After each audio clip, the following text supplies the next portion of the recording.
ابتدا ہے رب جلیل کے بابرکت نام سے، جو دلوں کے بھید خوب جانتا ہے۔ تمام دوستوں بزرگوں کو السلام علیکم۔ آج کی اس صلح کی تقریب کا باقاعدہ آغاز تلاوت قرآن مجید فرقان حمید سے۔ بسم اللہ الرحمن الرحیم۔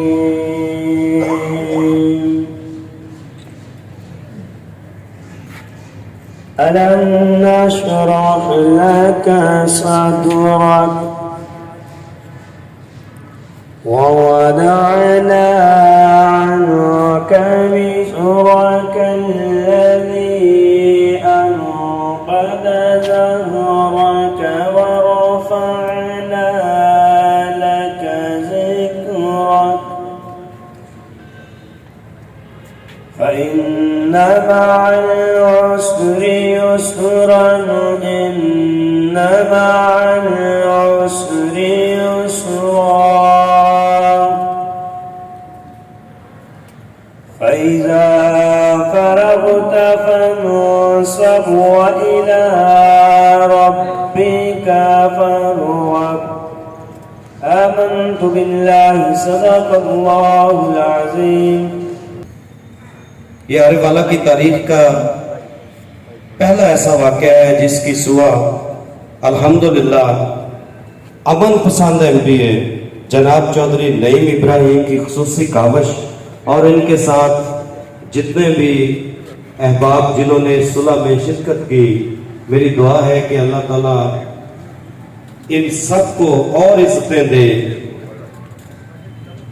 میں گزارش کروں گا جناب محترم قاری ساجد صاحب سے کہ وہ اپنے خیالات کا اظہار کریں۔ السلام علیکم ورحمۃ اللہ۔ الحمدللہ رب العالمین والصلاة والسلام علی سید الانبیاء والمرسلین۔ اعوذ باللہ من الشیطان الرجیم۔ فاصلحوا بین اخویکم۔ قال النبی صلی اللہ علیہ وسلم لیس الکذاب الذی یصلح بین الناس یقول خیرا وینوی خیرا۔ اللہ رب العزت کا ارشاد گرامی ہے، جب تمہارے کوئی بھائی آپس میں لڑ پڑے تو تمہارا فرض بنتا ہے کہ تم ان میں صلح کروا دیا کرو۔ جو بندہ صلح کروانے کی غرض سے دو فریقوں کو ملانے کے لیے جھوٹ بول کر بھی ان کو قریب کرتا ہے، اللہ تبارک و تعالیٰ کے کاغذوں میں وہ جھوٹا شمار نہیں ہوتا۔ اس لیے کہ یقول خیرا وینمی خیرا، وہ بندہ اچھی بات کہتا ہے اور اچھائی کو فروغ دیتا ہے۔ تو آج کی ہماری مجلس الحمدللہ نہایت خیر پہ مبنی مجلس ہے۔ اس سلسلے میں جتنے بھی احباب برادران چودھری نعیم ابراہیم صاحب، میاں محمد اشرف صاحب اور دیگر احباب جن کو اللہ نے توفیق دی یہ صلح کروانے کی غرض سے اقدام کیا، یقیناً ان کو اللہ تبارک و تعالیٰ ڈھیروں اجر اور ثواب عطا فرمائے گا۔ جن بھائیوں کی رنجش تھی انہوں نے بھی یہ غصہ اپنے دل سے محض اللہ کو راضی کرنے کے لیے نکال دیا ہے۔ اللہ تعالیٰ انشاءاللہ العزیز اس کے بدلے میں دنیا اور آخرت کی نعمتیں ان کو عطا فرمائے گا، اور اللہ تبارک و تعالیٰ آپ کو بہت کچھ عنایت فرمائے گا۔ اللہ تعالیٰ ہمیں اچھے کاموں کی توفیق نصیب کرے۔ بلا تاخیر میں گزارش کروں گا جناب چودھری نعیم ابراہیم صاحب ایم پی اے عارف والا امن پسند ایم پی اے کہ وہ اپنے خیالات کا اظہار کریں۔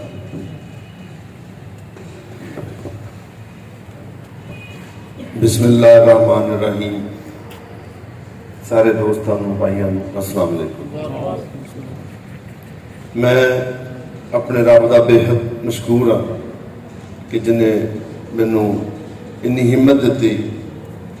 میں بڑی دیر تو اس صلح دے وچ کوشش کر رہا سی، لیکن چونکہ ایک سال تو رولا چل رہا سی، اچانک 2 قتل ہوئے، پھر اس تو بعد 1 تو 2 ہوندے گئے۔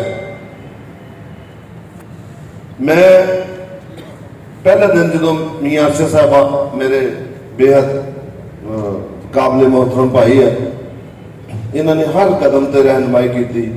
ਥੋੜਾ ਬਹੁਤ ਹੌਸਲਾ ਛੱਡਿਆ ਤਾਂ ਉਹਨਾਂ ਨੇ ਕਿਹਾ ਨਹੀਂ ਜੱਜ ਸਾਹਿਬ ਆਪਾਂ ਇਹ ਸੁਲਾਹ ਕਰਾ ਕੇ ਚੱਲਣੀ। ਇੱਕ ਦਿਨ ਰਾਤ ਨੂੰ ਇਹਨਾਂ ਨੂੰ ਮੈਂ ਭੇਜਿਆ ਮਨਾ ਟੀਵੀ ਦੇ ਵਿੱਚ, ਉੱਥੇ ਇਹਨਾਂ ਦੀ ਕਾਲ ਆਈ ਕਿ ਉਹ ਖਾਲਾ ਜੀ ਜਿਹੜੀ ਇਹਨਾਂ ਦੀ ਵਾਲਦਾ ਉਹ ਨਹੀਂ ਮੰਨ ਰਿਹਾ। ਉਹ ਕਹਿੰਦੇ ਕਿ ਨਹੀਂ ਮੈਨੂੰ ਟਾਈਮ ਦਿਓ ਅਜੇ।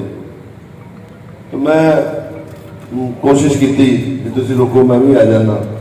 ਰਿਆਜ਼ ਭਾਈ ਇਹ ਉਸ ਟਾਈਮ ਹਵਾਲਾਤ ਦੇ ਵਿੱਚ ਸੀ। SHO ਸਾਹਿਬ ਦੀ ਮਿਹਰਬਾਨੀ, ਮੈਨੂੰ ਮੈਂ ਕਿਹਾ ਯਾਰ ਇਹਨੂੰ ਮੇਰੇ ਨਾਲ ਭੇਜ ਦਿਓ। ਉੱਥੇ ਜਾ ਕੇ ਖਾਲਾ ਜੀ ਨੂੰ ਮੈਂ ਕਾਇਲ ਕੀਤਾ ਔਰ ਸੱਚੇ ਦਿਲ ਨਾਲ ਤੋਂ ਨਿਕਲਣ ਲੱਗੇ ਦੁਆ ਕੀਤੀ ਕਿ ਯਾ ਅੱਲਾ ਉਹਨਾਂ ਦੇ ਦਿਲ 'ਚ ਰਹਿਮ ਪਾਈ।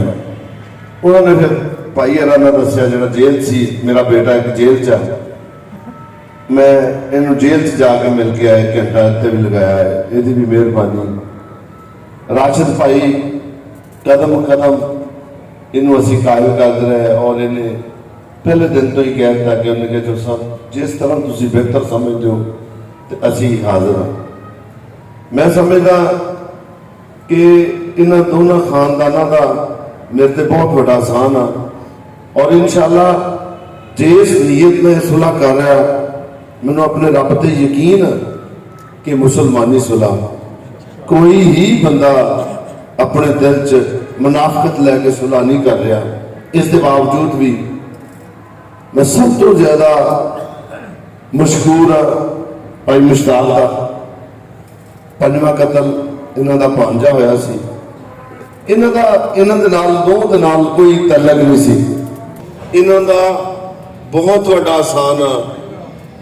ਇਹਨਾਂ ਤੇ ਤਾਂ ਹੈ ਹੀ ਹੈ, ਮੇਰੇ ਤੇ ਵੀ ਆਸਾਨ ਆ। ਮੈਂ ਇਹਨਾਂ ਦੇ ਘਰੇ ਗਿਆ ਔਰ ਇਹਨਾਂ ਨੇ ਤਸਲੀਮ ਕੀਤਾ, ਜ਼ਿੰਦਗੀ ਰਹੀ ਤੇ ਇਨਸ਼ਾਅੱਲਾ ਮੈਂ ਤਾਂ ਇਹ ਸਮਝਦਾ ਕਿ ਇਹਨਾਂ ਦਾ ਸਾਰੀ ਜ਼ਿੰਦਗੀ ਮੇਰੇ ਤੇ ਫਰਜ਼ ਆ ਕਿ ਇਹਨਾਂ ਦਾ ਕੋਈ ਵੀ ਕੰਮ ਹੋਵੇ ਇਨਸ਼ਾਅੱਲਾ ਮੇਰੇ ਵੱਲੋਂ ਮਾਯੂਸ ਨਹੀਂ ਹੋਣਗੇ, ਜਿਵੇਂ ਇਹਨਾਂ ਨੇ ਮੈਨੂੰ ਮਾਯੂਸ ਨਹੀਂ ਹੋਣ ਦਿੱਤਾ ਇਨਸ਼ਾਅੱਲਾ।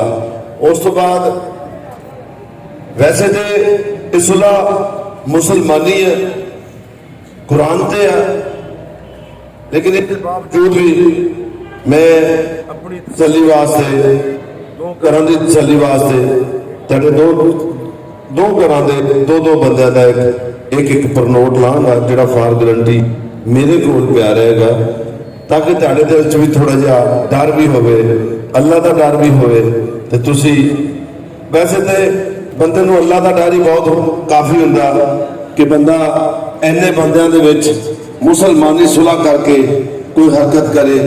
ਹਾਂ, ਕੋਈ ਸ਼ੈਤਾਨ ਵੀ ਹੁੰਦੇ ਆ ਬੰਦੇ ਨੂੰ ਵਰਗਲਾਉਣ ਵਾਲੇ, ਬੰਦੇ ਦੇ ਪਿੱਛੇ ਲੱਗਣ ਵਾਲੇ। ਅਗਰ ਤੁਹਾਡੇ ਦੋ ਘਰਾਂ ਚੋਂ ਕਿਸੇ ਬੰਦੇ ਨੂੰ ਇੱਕ ਰੱਤੀ ਪਰ ਵੀ ਕਿਸੇ ਦੂਸਰੀ ਪਾਰਟੀ ਤੇ ਕੋਈ ਕਿਸੇ ਗੱਲ ਦੀ ਸ਼ਿਕਾਇਤ ਹੋਵੇ, ਗਿਲਾ ਹੋਵੇ, ਸਭ ਤੋਂ ਪਹਿਲਾਂ ਤੁਸੀਂ ਅਗਰ ਮੈਨੂੰ ਦੱਸੋਗੇ ਇਨਸ਼ਾਅੱਲਾ ਤੁਹਾਡੇ ਤੋਂ ਬਿਹਤਰ ਹੱਲ ਉਹਦਾ ਮੈਂ ਕਰ ਦਿਆਂਗਾ। ਅੱਲਾ ਦੀ ਮਿਹਰਬਾਨੀ ਨਾਲ ਅੱਲਾਹ ਤਾਲਾ ਤੁਹਾਨੂੰ ਸਾਰਿਆਂ ਨੂੰ ਆਪਣੇ ਆਪਣੇ ਕਾਇਮ ਰਹਿਣ ਦੀ ਤੌਫੀਕ ਅਤਾ ਫਰਮਾਏ ਤੇ ਅੱਲਾ ਦੀ ਮਿਹਰਬਾਨੀ ਨਾਲ ਇਹ ਸੁਲ੍ਹਾ ਅੱਜ ਮੁਕੰਮਲ ਹੋ ਗਈ ਹੈ। ਇਸ ਤੋਂ ਬਾਅਦ ਤੇਰੀਆਂ ਜੱਫੀਆਂ ਪਾਉਣ ਇਨਸ਼ਾਅੱਲਾ। ਜੱਫੀਆਂ ਤੋਂ ਬਾਅਦ ਕਾਜੀ ਸਾਹਿਬ ਦੁਆ ਕਰਨਗੇ ਤੇ ਅੱਲਾਹ ਤਾਲਾ ਸਾਡੇ ਇਸ ਅਮਲ ਨੂੰ ਕਬੂਲ ਕਰੇ। ਆਮੀਨ। ਆ ਵੀ ਰਾਸ਼ਦ ਇੱਥੇ ਆ, ਮੱਡੂ ਦੋਨੇ ਮੁੰਡਿਆਂ ਨੂੰ ਇੱਥੇ ਲੈ। ਰਿਆਜ਼ ਆ ਬਈ ਤੂੰ ਵੀ ਆ ਤੇ ਦੂਸਰਾ ਤੂੰ ਵੀ ਆ। ਤੁਸੀਂ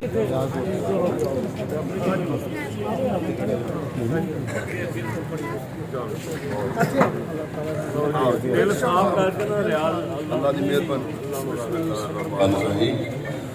ਯਾ ਅੱਲਾ ਇਹਨਾਂ ਨੂੰ ਬਸ ਆਪਣੇ ਇਸ ਵਾਅਦੇ ਤੇ ਕਾਇਮ ਰਹਿਣ ਦੀ ਤੌਫੀਕ। ਆਮੀਨ ਆਮੀਨ ਆਮੀਨ ਆਮੀਨ। इंशाअल्लाह ये अमल साढ़े दो घरों वास्ते बेहतरीन है। तेरे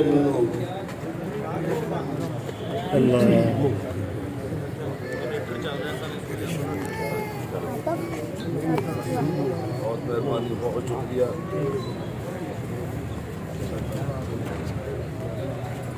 चलो।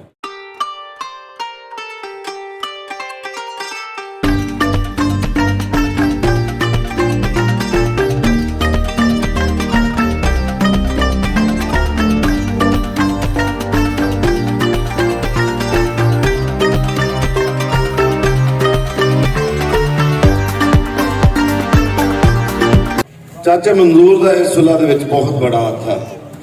ਪਹਿਲੇ ਕਿਉਂਕਿ ਉਹ ਪਾਰਟੀ ਕਹਿੰਦੀ ਸੀ ਅਸੀਂ ਚੌਧਰੀ ਸਾਹਿਬ ਦੇ ਕੋਲ ਨਹੀਂ ਜਾਣਾ, ਦੂਜੀ ਕਹਿੰਦੀ ਅਸੀਂ ਇੱਥੇ ਨਹੀਂ ਜਾਣਾ। ਚਾਚਾ ਮਨਜ਼ੂਰ ਦੀ ਮਿਹਰਬਾਨੀ, ਮਨਜ਼ੂਰ ਜੋਈਏ ਸਾਹਿਬ ਦੀ, ਉਹਨੇ ਕਿਹਾ ਮੇਰਾ ਭਤੀਜਾ ਉੱਥੇ, ਚਲੋ ਤੁਸੀਂ, ਮੈਂ ਲੈ ਕੇ ਚੱਲਦਾ ਤੁਹਾਨੂੰ। ਉਹ ਇੱਥੇ ਲਿਆ ਤੇ ਗੱਲ ਸਟਾਰਟ ਹੋਈ। ਔਰ ਮੈਂ ਕਹਿੰਦਾ ਕਿ ਹਰ ਬੰਦੇ ਨੇ ਇਹਦੇ ਵਿੱਚ ਹਿੱਸਾ ਪਾਇਆ। ਮੱਡੂਆ ਇਹਨੂੰ ਵਿਚਾਰੇ ਨੂੰ ਜਿਹੜੀ ਗੱਲ ਕਹੀ ਯਾਰ ਉਹ ਮਨਾਉਣੀ, ਉਹਨਾਂ ਨੂੰ ਨੇ ਕਿਹਾ ਮੇਰੀ ਜ਼ਿੰਮੇਵਾਰੀ, ਮੈਂ ਉਹਨਾਂ ਨੂੰ ਮਨਾਵਾਂਗਾ। ਤੇ ਬਹਰਹਾਲ ਅੱਲਾਹ ਤਾਲਾ ਸਾਰੇ ਦੇ ਅਮਲ ਨੂੰ ਕਬੂਲ करे। अल्लाह की रज़ा के लिए ये अमल है, और अल्लाह ताला की रज़ा सारी दुनिया और पूरी दुनिया के ख़जानों से भी बड़ी है। इसलिए इंशाअल्लाह अल्लाह की रज़ा के लिए अमल अल्लाह कबूल फरमाए और अल्लाह इसके बेहतर बदले दुनिया आखिरत में अता फरमाए। अल्हम्दुलिल्लाहि रब्बिल आलमीन, वस्सलातु वस्सलामु अला सय्यिदिल मुरसलीन। या रब्बी लकल हम्दु कमा यमलम तगफिर लना व तरहमना व लनकूनन्ना मिनल खासिरीन। रब्बना आमन्ना फगफिर लना वक्तुबना मअश शाहिदीन। अल्लाहुम्मा अहसिन आक़िबतना बिल आखिरह। अल्लाहुम्मा वफ़िक़ना लिमा तुहिब्बु व तर्ज़ा। आलिहि व सहाबिहि अजमईन बिरहमतिक या